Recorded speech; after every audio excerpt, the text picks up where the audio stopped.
एक आलीशान घर में एक बूढ़ी माँ अपने बेटे और बहू के साथ रहती थी।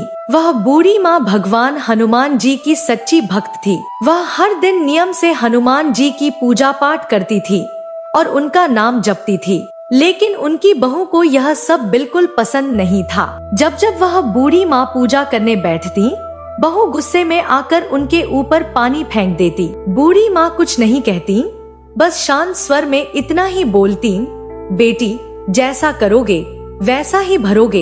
यह सब देखकर बहू के मन में क्रोध और बढ़ता गया। उसने मन ही मन निश्चय कर लिया कि एक दिन वह इस बूढ़ी औरत को वृद्ध आश्रम छोड़ आएगी। अगले दिन जब उसका पति ऑफिस चला गया और बेटा स्कूल चला गया, बहू बूढ़ी माँ को जबरदस्ती लेकर वृद्ध आश्रम छोड़ आई। शाम होने लगी पर उसका बेटा स्कूल से घर नहीं लौटा। रात हो गई, फिर भी बेटे का कोई पता नहीं चला। जब पति ऑफिस से आया तो उसने पूछा, मेरा बेटा और मेरी माँ कहाँ है? बहू बोली, माँ का मुझे कुछ पता नहीं और बेटा स्कूल गया था, अभी तक नहीं आया।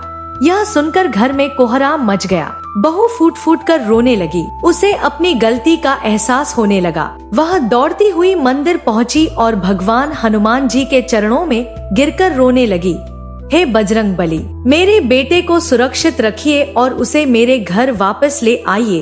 उसी क्षण उसके मन की आंखें खुल गईं। उसे याद आया बूढ़ी माँ का कहा हुआ वाक्य, जैसा करोगे वैसा भरोगे।